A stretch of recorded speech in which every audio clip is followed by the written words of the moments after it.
Welcome back to a Goal in One podcast. I'm Jay. I'm Chris. And I'm Andy. And on today's pod, we have one of my footballing idols, and is part of the original part of the class of '92. He's gone on to become a Manchester United legend with over 700 club appearances, 150 goals plus, and major honours, including 11 Premier Leagues, 3 FA Cups, and 2 Champions Leagues. Also represented England 66 times, scoring a total of 14 goals. It is Paul Scholes. Welcome, Paul. How's things? Oh, lads, you all right? Yeah, good, thank you. You're good. Nearly fully fluffed my lines there, to be fair. Oh, most of it, I thought you'd had a wobble cart. I just had to try to rescue it. Yeah. How's things, mate? So all good to be back out of isolation and kind of back onto the golf course again? Yeah, back onto the golf course. I don't think we're totally out of isolation yet. Well, we're not supposed to be, but I think people are taking it a bit further than they should do. But yeah, golf course is open, which is the most important thing. We can get back out playing again. I think I've been out 4 or 5 times over the last couple of weeks. So yeah, brilliant. Get going and hopefully have a good year again. What's your standard, mate? Well, I'd say the last 18 months I've been shocking. Really struggled.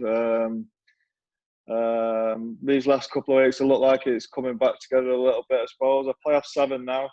I was down to about 5.86 about, like I say, 18 months ago. Just wheels fell off a bit the last couple of years, and the old head comes off as ever with golf. But hopefully, touch wood, it can come back a little bit now. How long have you been playing? I played a little bit of pitch and putt as a kid, but nothing properly till I retired 6 or 7 years ago. I joined Manchester Golf Club, Hopwood. I don't know if you know it. I know it. Yeah, have you played it? Yeah. Yeah, I've played it loads of times. Yeah, so I'm from Manchester. Funnily enough, we met probably a couple of times at Trafford Golf Centre. Trafford Centre, yeah. Yeah, I think that's probably I'm a member there now. I joined probably a year after I retired, because I thought, no, I wanted to try and get into something else, and started playing quite regularly. As I say, I think I was off 16 at the start. Got myself down to 5.86 18 months ago, and steadily went downhill from there. So I'm back up to 7, and hopefully trying to cut it a little bit this year. That's a good starting handicap though. 16. It's kind of you kind of took to it pretty quick. Yeah, 16. Yeah, it was brilliant off 16. I had a chance of winning a competition though, the midweek Stableford. Once you get down to 6 and 7, you're going out. I think I've got no chance today anyway. All footballers just try and play to your handicap. All footballers seem to say they're off about 14 around that area, 10, 14. I think it's to take the money like 10 or 14, 16 to 18.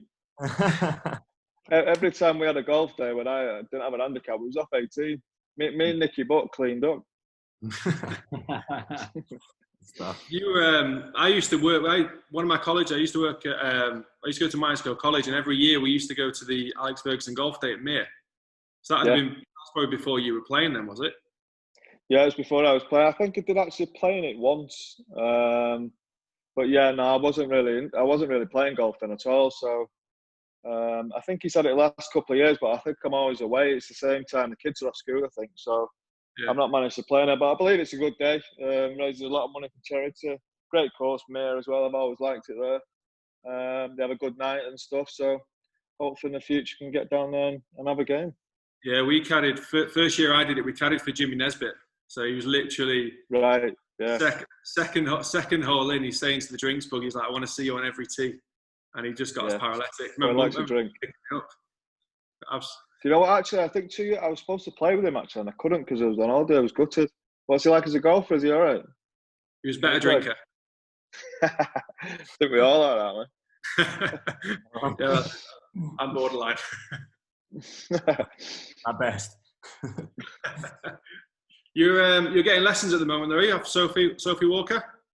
Yeah, I've had a couple of lessons off Soph. As I said, I was really struggling. Really, I tell you what, about 18 months ago, I started with the S word. Oh, I don't want to say it. Do you know what I mean?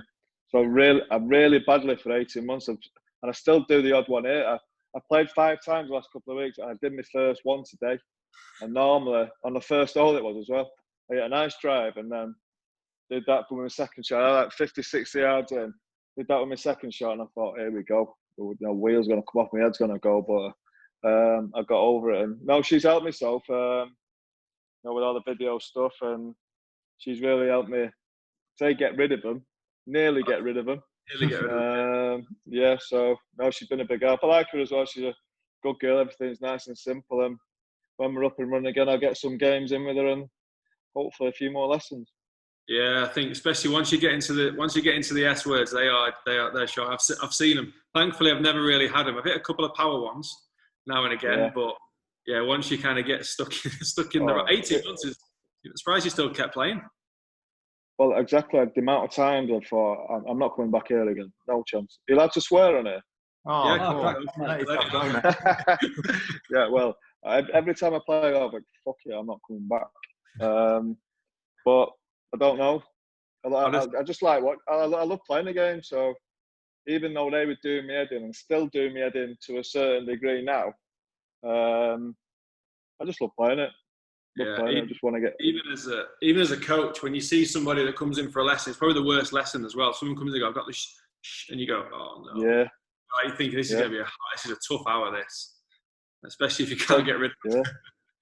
Oh, do you know what? And it messes your day up, doesn't it? It messes your head up. It messes everything up. You think, right, I'll go to Treverton and hit a few balls, and you're smacking them against the wall on the right hand side. What are you doing? Do you know what I mean? You just want to go and not hit one. Just not hit one of them, and then you feel all right. But then once you hit one, that's it. Head's gone. It's just with my wedges as well. Just my wedges. I find that interesting, Paul, about the kind of temperament side of things there, because obviously you've been in an environment, high pressure environments before, and then you come onto the course, you hit a bad shot, and it's just all gone, you know. Yeah, exactly. Everything. Golf's a mental game, innit? If I was a proper golfer, I'd definitely need a psychologist without a shadow of a doubt. In football, no, I never felt there was any need for it. But in golf, when you start with that, well, if I was a professional golfer, I wouldn't be having that word. I wouldn't be having the S word. Surprised. But no, it's amazing, isn't it? How quick your head just flies off, and every time you're over a shot, oh no, it's going to happen again. But so mental game. Need to get my head over it. Do you find that frustration comes from being an elite footballer and you think, I want to be an elite golfer, or is it just, what is it? Well, yeah, I know for a fact I've never ever been an elite golfer, but I just want to be good at it. Do you know what I mean? I want to be better. I want to hit good shots. Yeah. Like at football, I knew what I was doing. I was in control of that. With golf, just lack of control, and I just want to get as good as I possibly can, I suppose. Yeah. Have you found the learning process with it? So obviously, comparing the two, and like golf, effectively starting from scratch at what 34, 35, from just kind of starting the whole new sport. A bit older than that, yeah, probably 30, 38. Really, when I started playing proper when I joined the club. The learning, I think. I should understand a little bit more stuff about my golf swing when I've been playing for 5 or 6 years. Obviously, I had a couple of lessons off Sophie as well. I think I'm getting there. I think when you hit a bad shot, I think you half got an idea of why, which is good, and you try and do the things that you've been taught as well. But it's confusing at times as well. It would, when you do have a lesson and Sophie's telling you stuff to do, I'm thinking, God, I've got to remember this. I'll take it back, take it high, get through it. Jesus Christ, how am I going to remember all that? And it baffles your head for a bit, doesn't it? You go on the driving range and you hit them lovely, then you get to the course and you seem to forget about everything that's happened in your lesson. But yeah, no, I've took it all. I think I've took it all on board. I'll have to see next time I see Sophie. But touch wood, it's going all right at the minute.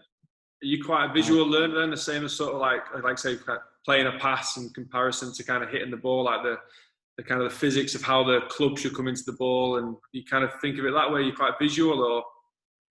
Yeah, I think I'm quite visual. When I was a kid and when I was a footballer, I always like watching people on TV, see their techniques and how they do it. I've had a couple of lessons from a lad at the club of 3 or 4 years ago. He said it's just like kicking a football. Yeah. Some of the coming on the inside and you're hooking it or curling it, or you can put a bit of fade on it. And I can do that easily with my foot on a ball. But not with a golf club and a golf ball. It's totally different.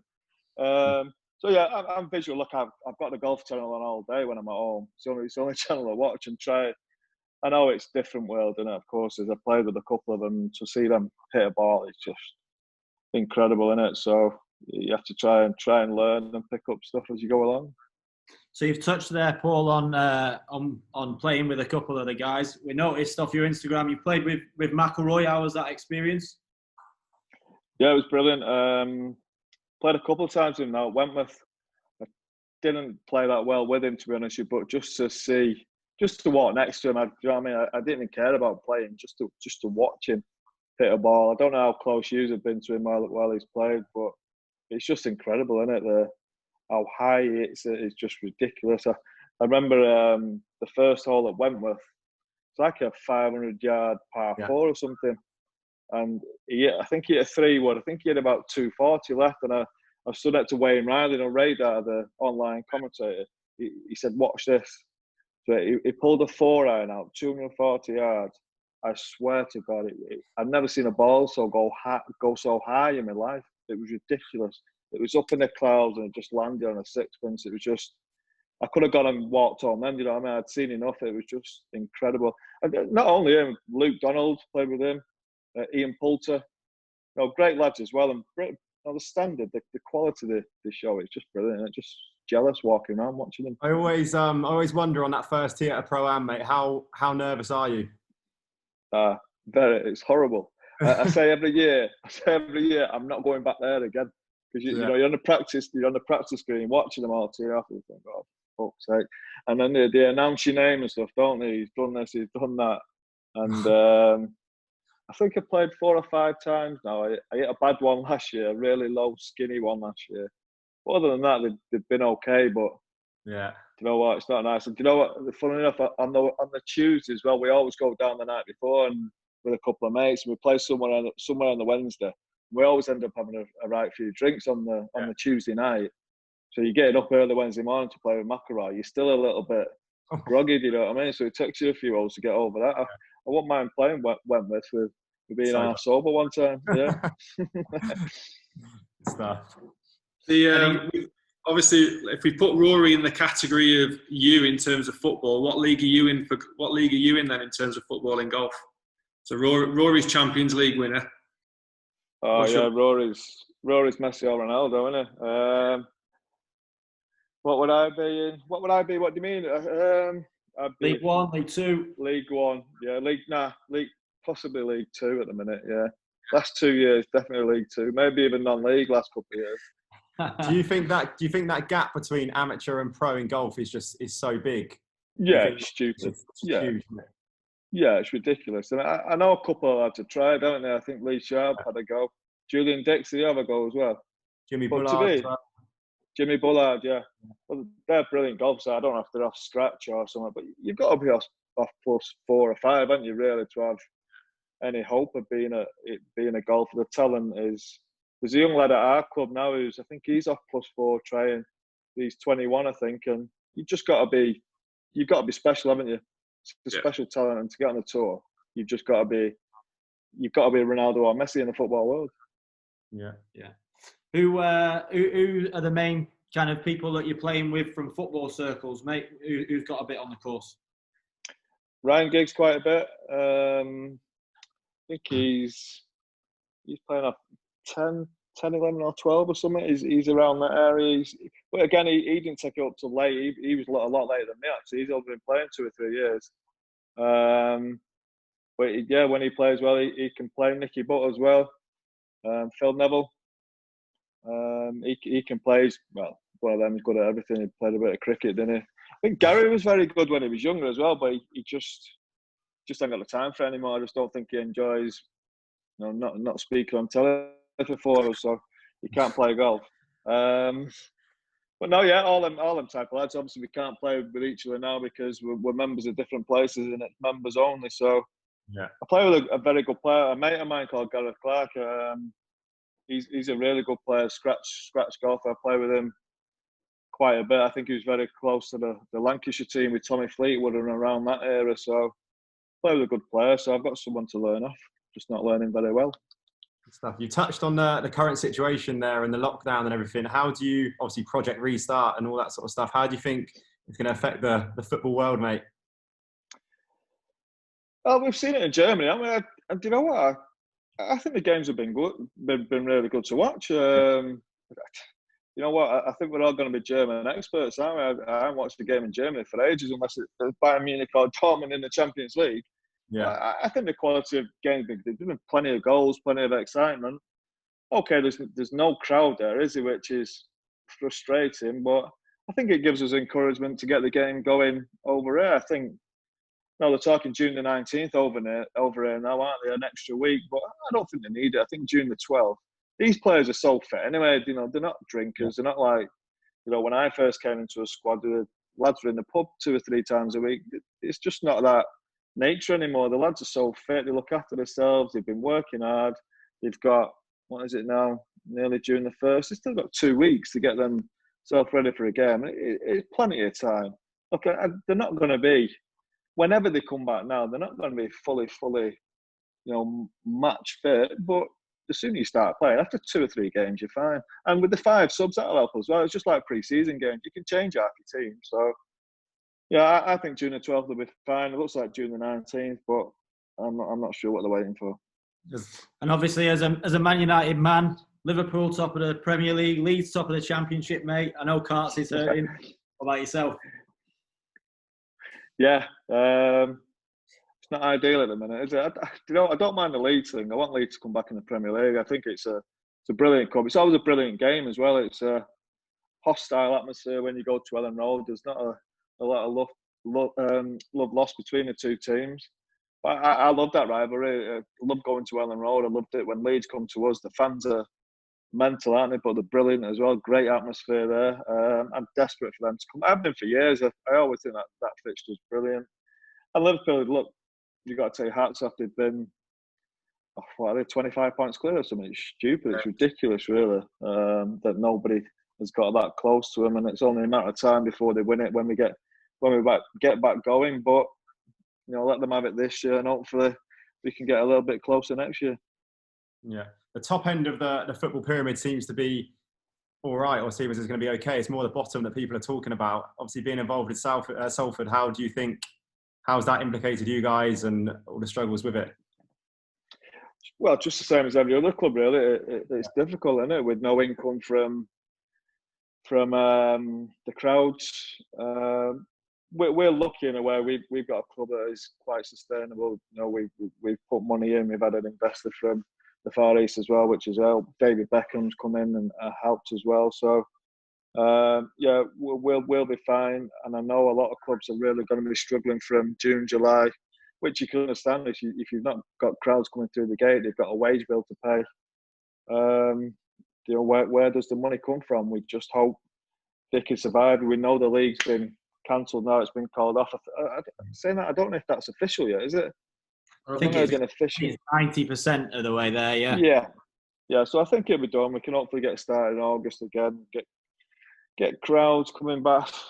We just don't know, do we, when crowds are going to come back. Some people are saying next year. The way it's going over here, it seems to be, you know, changing pretty quickly. They're talking about shops opening and maybe even pubs open towards the end of June, beginning of July. So I think if them places are open, then I don't think we'll be far away from crowds at football games, hopefully by the end of this year. To be honest, we've seen that here, mate. We've just literally this week, 70% now of retail and everything is back open. And that kind of turnaround has happened in a space of about 3 weeks, from being full lockdown to now you're allowed out to exercise to now everything is back, you know. So it might be a similar situation. Yeah, I think it probably will be. Like you say, he's locked down a little bit, and once he give a little bit, then it seems to like a bit of a knock-on effect from that, doesn't it? So shops next couple of weeks, hopefully, and, you know, like I say, we can get going again. So how's the experience been? I bet you didn't, when you grew up, I bet you didn't think you'd be owning a football club or involved in owning a football club. How's all that been, mate? Yeah, do you know what? It's been enjoyable. It's never something I wanted to do or even thought I'd do. But obviously with Gary the way he is, he's always thinking forward about thinking about stuff where we can give him money to do stuff. And you know what? It keeps us together. We see each other every now and again. We go and have meetings a lot about the football side of it. This lockdown's been great, actually. I've not had to go to one meeting and done it all on Zoom. It's been brilliant. Lockdown will suit me. So no, it's exciting as well. We've had four promotions in 5 or 6 years, so it's been great. And we're in the Football League now, which was always the aim at the start. And then your targets, they go a bit higher, don't they? And we're here now. We've got the money. Well, so we had the money to hopefully challenge this year. It didn't quite happen this year for one or two reasons. Hopefully next year we'll be up there and we can get promoted again. And before we know it, we're in the Championship or even the Premier League. Who knows, mate? Dreaming a bit there, aren't I? Dreaming a little bit. Well, it'd be rude to not come on to a very, very illustrious career, mate. One club man, Man United. I'm sure Carts is going to bombard you now with different questions. But yeah, talk us through kind of the experience of obviously being at that club at that time, with all your mates as well. Talk us through that experience, mate. You know what? I think a lot of it was just luck, just being in the right place at the right time.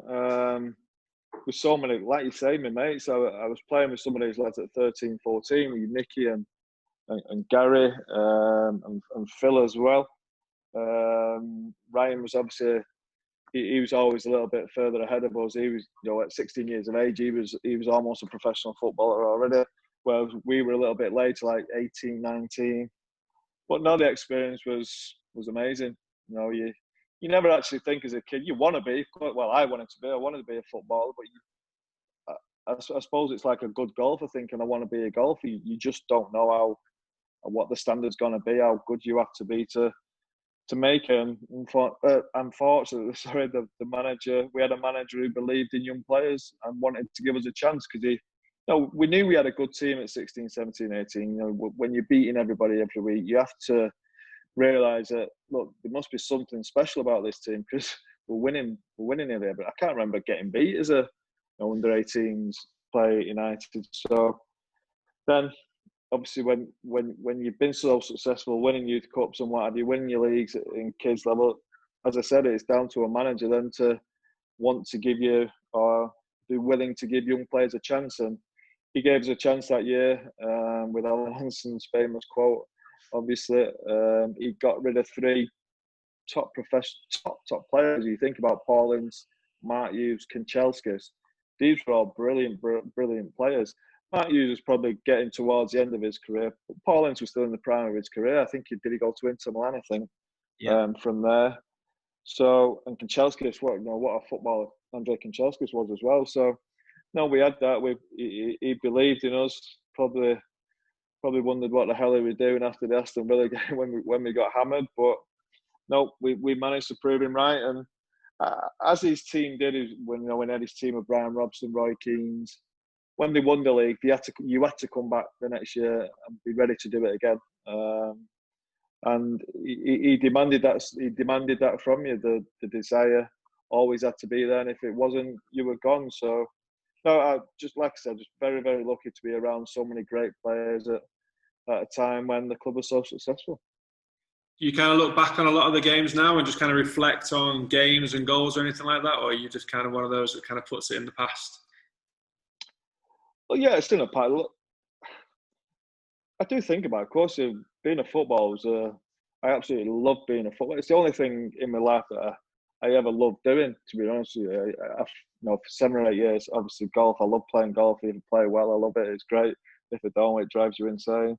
But finding anything else other than playing football and the career I had is you can go looking for stuff, can't you, to try and replicate it, but there'll never be anything. I've realised that now after being retired for 7 or 8 years. I'll never find anything again that I'll love doing and be a team of people that I'll love being around for 15, 20 years of my life. So, no, I've stopped looking for that. I do look back. I don't purposely look back. I obviously switch MUTV on every now and again if there's some games or goals. I'll watch. If I played badly, I'll turn it over straight away. So I just watch the good games and the and the goals really. But look, it was the best time of my life for 15, 20 years. I'll never get to them levels again in anything I do. I know that for a fact now, but at the time, for 20 years of your life, to win so many trophies and play with so many great players and in so many great teams was special. Was there any goals where you kind of just look back and just every time you see that goal, you just get goosebumps? There's a couple of worldies in there in particular, so. Yeah, there's two. I actually did for Premier League TV. I did a programme on Zoom on, I think it was Monday, about just showing my goals and obviously talking over them. And yeah, there's 2 or 3 on there. I think well, I'd say 4. I'll mention 4. There's the Manchester City header when local lad, Manchester lad, City away, 3rd minute of injury time. We're going for the league. Okay, we didn't quite win it. But to manage to score the winning goal against them was brilliant, and any Manchester lad's dream. And the Manchester derby to score the winner. The Barcelona semi-final goal. 2 really tight games. There was 1 goal in both games to get to the final in Moscow. That was good. Aston Villa goal. Yeah. The volley, and the Middlesbrough goal. People say, "What, Middlesbrough?"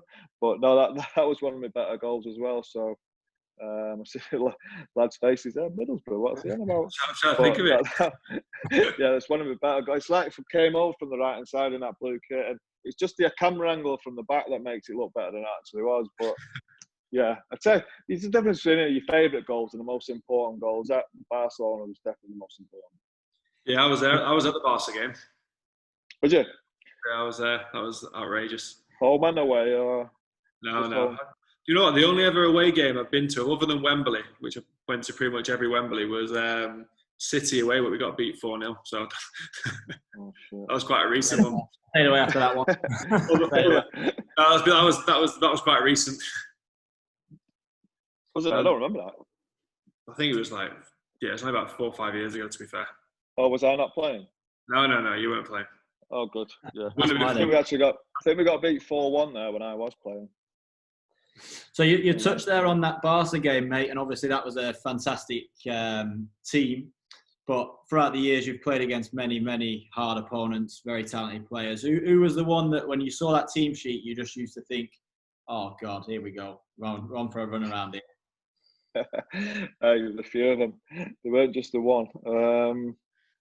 But you look back, we're quite unlucky, really.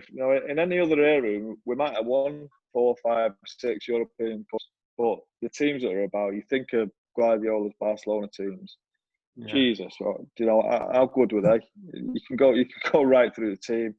The midfield of Xavi, Busquets, Iniesta, Messi, Henry on the left hand side, the centre half, Piqué. They were just unreal. The best.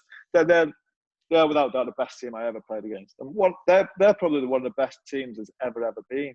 Yeah. And then I go a bit further back, and I think about the Real Madrid team that we played against.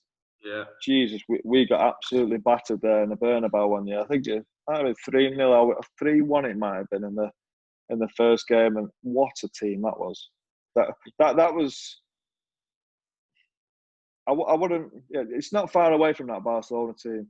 You think of the Brazilian Ronaldo, they had Zidane, Figo, Redondo was unreal, Raúl, Roberto Carlos, Hierro, centre half, Alguera, I think it was called, the lad Casillas in goal. That was a team that was just ridiculous. And then great Juventus teams as well, Edgar Davids and Zidane again, and Boxic centre forwards. We just come up against some unreal teams. I'm not even mentioning Bayern Munich there as well. Bayern Munich, what team they were. We came up against some ridiculous teams. We did all right against them. Obviously, I've not looked back at records, but I would have thought it was pretty even between all the teams. I'd say Barcelona just had that edge over that great Real Madrid team. Yeah. What are you? Who would you say in the Premier League, mate? Would Vieira be up there? Oh, as a player playing against, yeah, Vieira was brilliant. You know, the way I played though, there was never an opponent that I had to be quicker than, I had to be stronger than, I had to be more physical. I was never that type of player. I was more of a passing type of player, and a player who could beat players with passing. But Vieira, he was just so awkward. He was so tall, so long, so leggy. You just when you thought you had it, he'd nip it over your head. It was just awkward to play against, but a really good player. He weren't just like a holding midfield player. He got himself forward as well. He could score goals. He could make goals. So he was all round. Had great energy, as I say, and physically he was good. So yeah, whenever people ask me who's the best player, not the best player, the most awkward player I played against, it was definitely Vieira. You've touched on some good moments there. I'm going to play devil's advocate and bring up maybe a sour note. Champions League, missing that final. How was the emotions behind that? You know what? You just deal with it, don't you? It happens at the time. There's obviously you gutted at the time, but there's nothing you can do about it, is there? I tackled Deschamps. It wasn't. I've actually seen that a few times, and it wasn't. I don't think it was a foul, to be honest with you. But it was right in front of the referee, and he screamed like a big girl, like a big baby. So that didn't help me.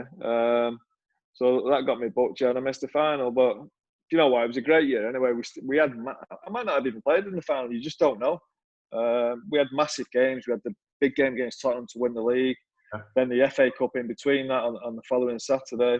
And then the Champions League final. So, yeah, look, I was devastated to miss it. Of course was. As Roy would have been as well.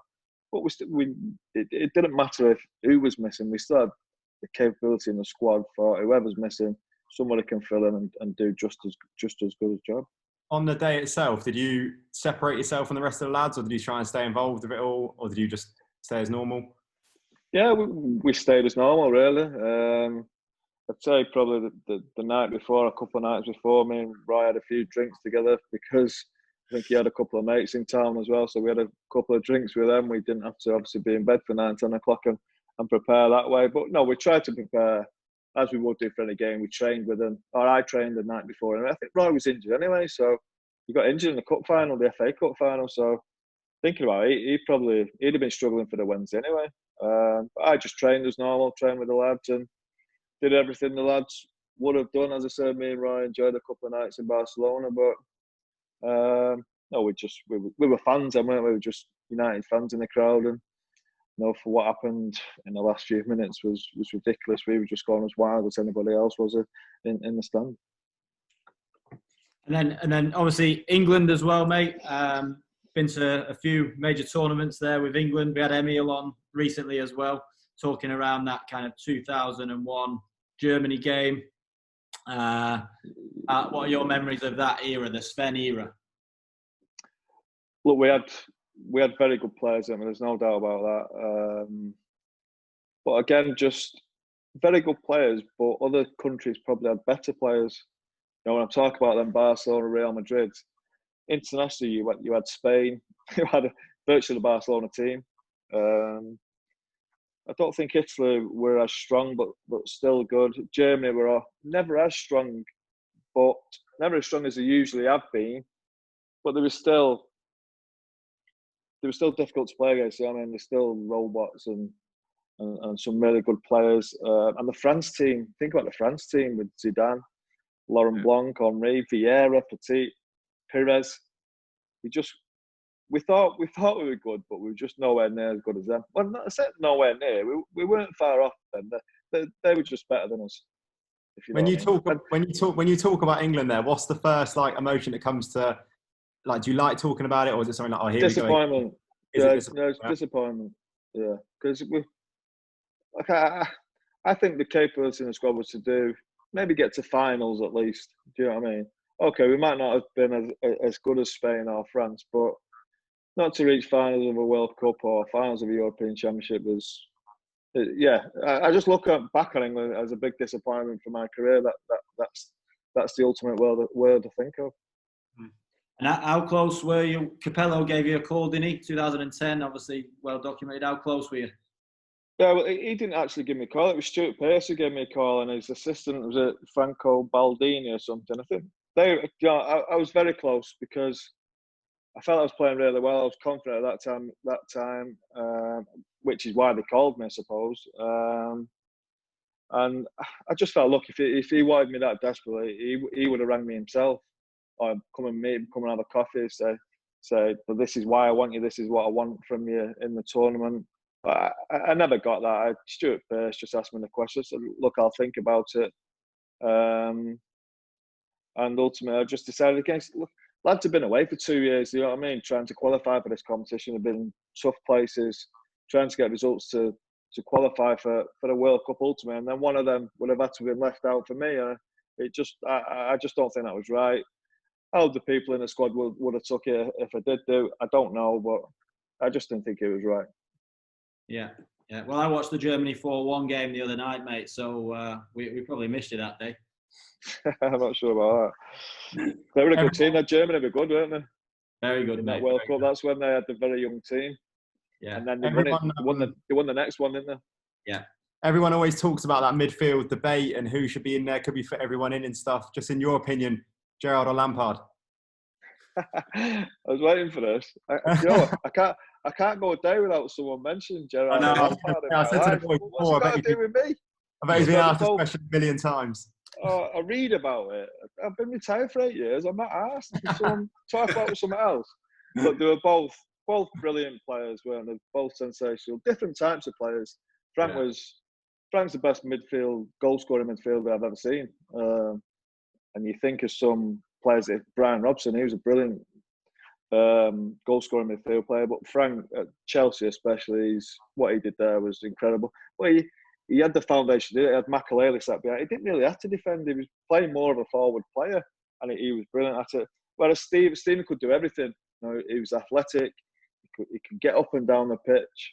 Great technique, great goals, great passer of the ball. Could do absolutely everything. So I couldn't choose between them. It's just, you know what I mean? There's no need to do it. It doesn't matter. They're both great players and good.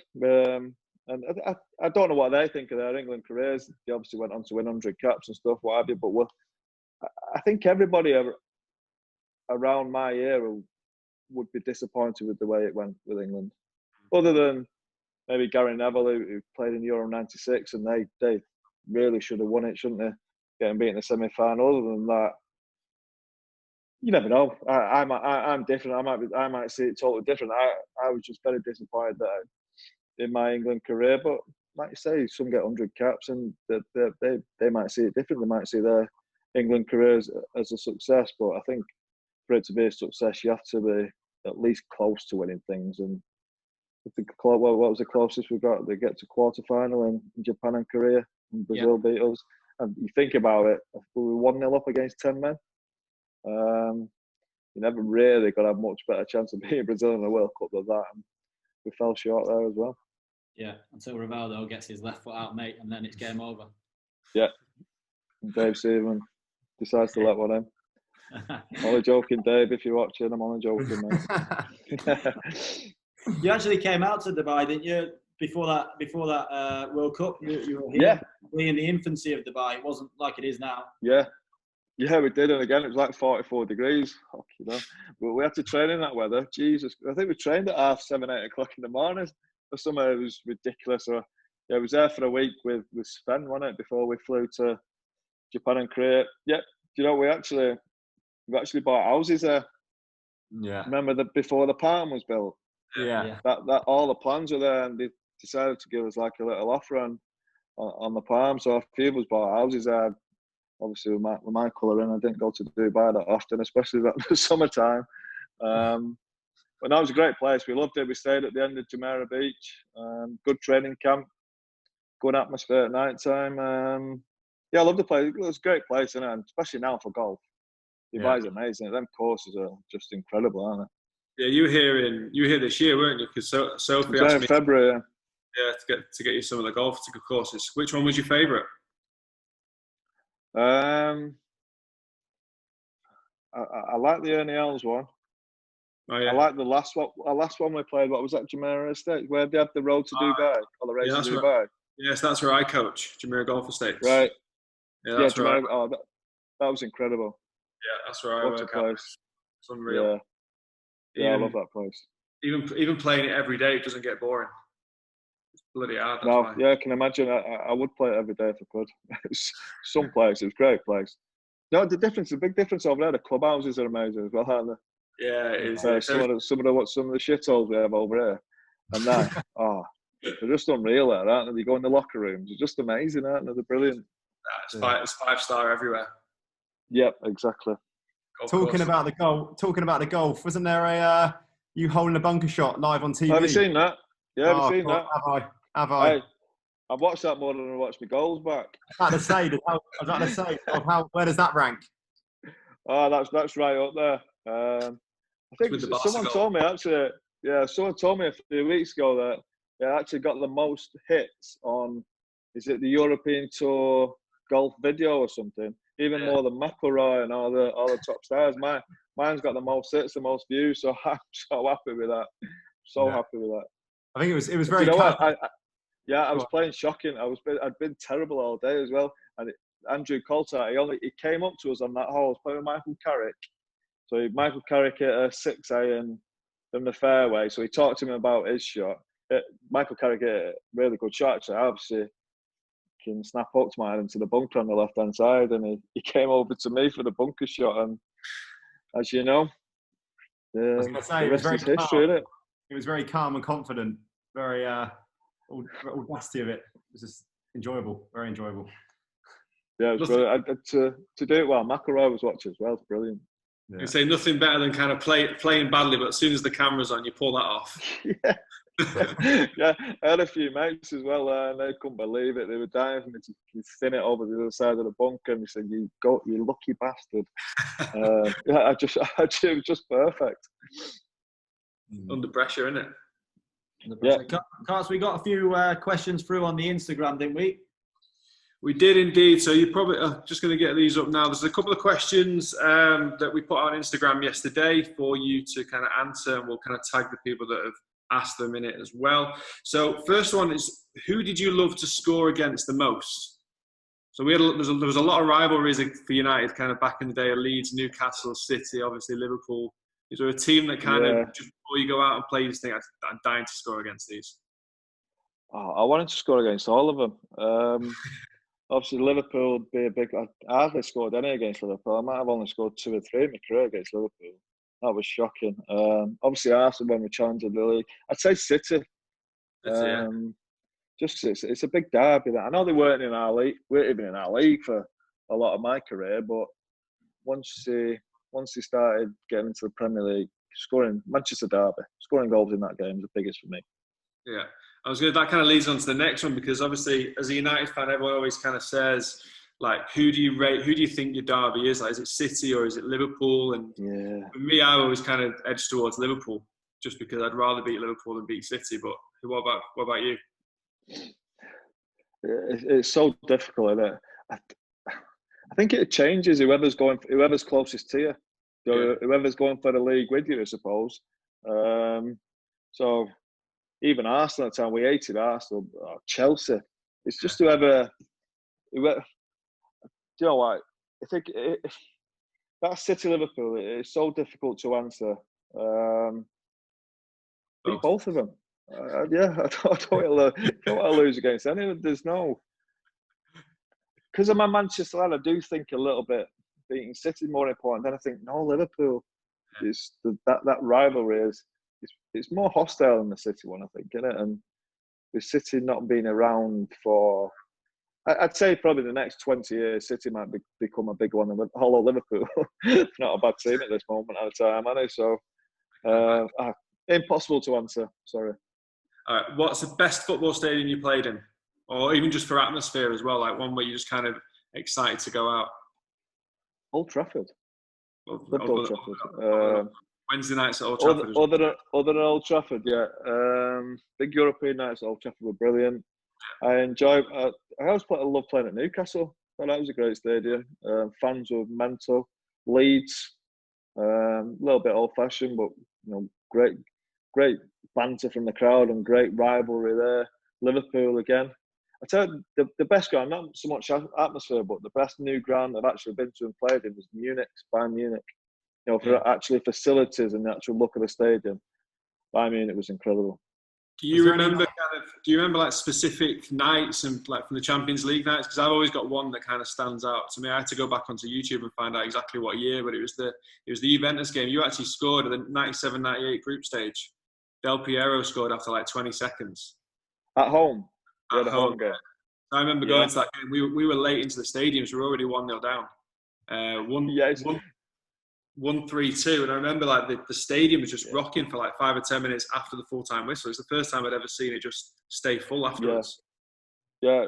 Look, like I said, some of them big European nights were incredible. That Juventus game, as you said there, I think we went into that game.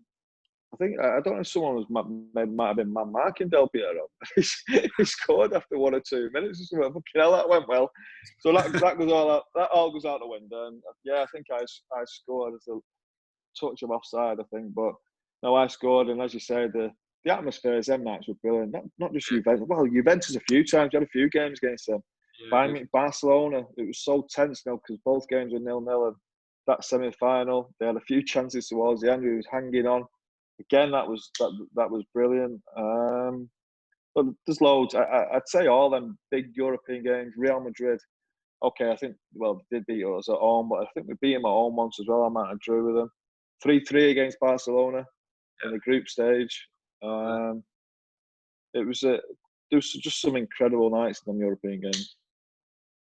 The nerves for these games. Do you ever go into them feeling nervous, or are you just kind of confident and just kind of relaxed?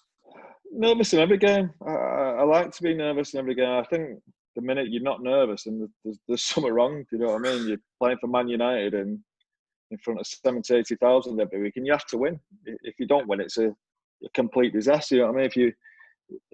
If you lose one game, it's a big disappointment. You lose 2 or 3 games, it's a crisis, an absolute crisis before you know it. So the pressure was always there to perform. The pressure was always there to win. And I said to someone the other day, you don't really, was it enjoyable? Why are you doing it? It's not that enjoyable because, do you know what I mean? The pressure's on to win. You have to win, not just the games. Every day, high standards are there every day in training. But there's no time to relax, do you know what I mean? That's the only time you enjoy it is at the end of the season when you've got a trophy in your hand or you're beating someone 5-0 and you can start taking the piss for the last 10, 15 minutes. But other than that, it's not that enjoyable. Nice, mate. We'll finish it with a golf one, mate. We've asked everybody so far. So, to win the Masters or the Ryder Cup, mate?